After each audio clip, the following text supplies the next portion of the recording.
हर हर महादेव. सगळ्यात आधी तुम्हाला माझ्याकडून दीप अमावस्येच्या खूप खूप शुभेच्छा.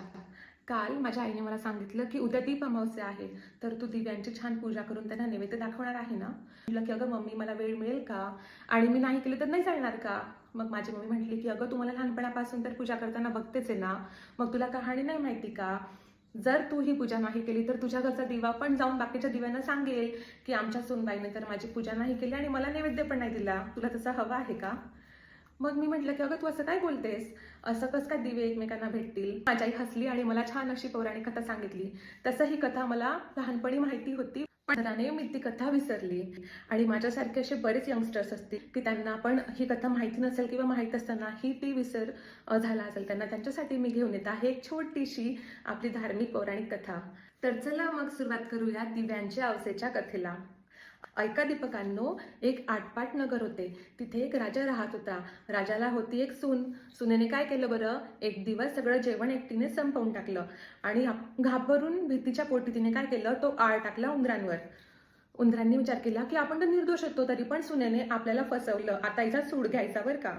मग सगळे झोपलेले असताना उंदरांनी सुनेची चोळी नेली आणि पाहुणे झोपलेले होते तिथे त्यांच्या अंथरुणात जाऊन टाकली.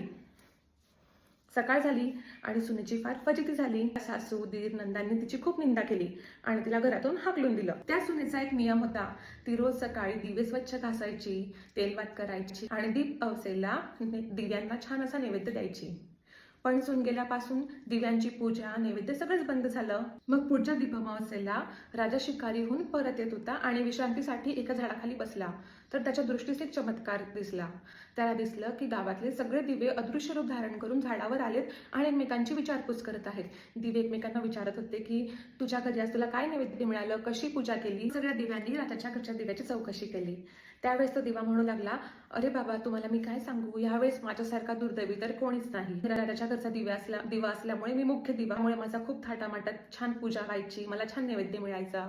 पण ह्यावेळेस माझ्यासारखा तर दुर्दैवी कोणीच नाही. मला माझी पूजा करणारं, मला नैवेद्य दाखवणारा तर कोणीच नाहीये.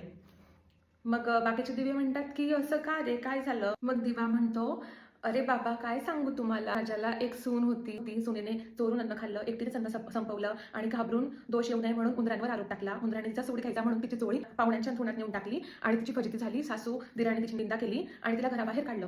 त्यावेळेस पासून माझी कोणी पूजा करत नाही आणि मला काहीही नैवेद्य मिळत नाही.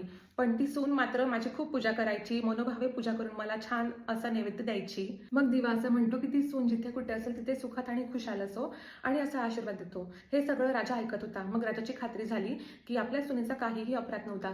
त्याने घरी गेला आणि झालेला सगळं वृत्तांत घरच्यांना सांगितला आणि मेणा पाठवून सुनेला चांगलं थाटामाटात घरी परत आणलं आणि तिची माफी मागितली आणि तिला घराची मुख्य जबाबदारी दिली. मग ती सून आनंदाने सुखाने रामराज्य करू लागली.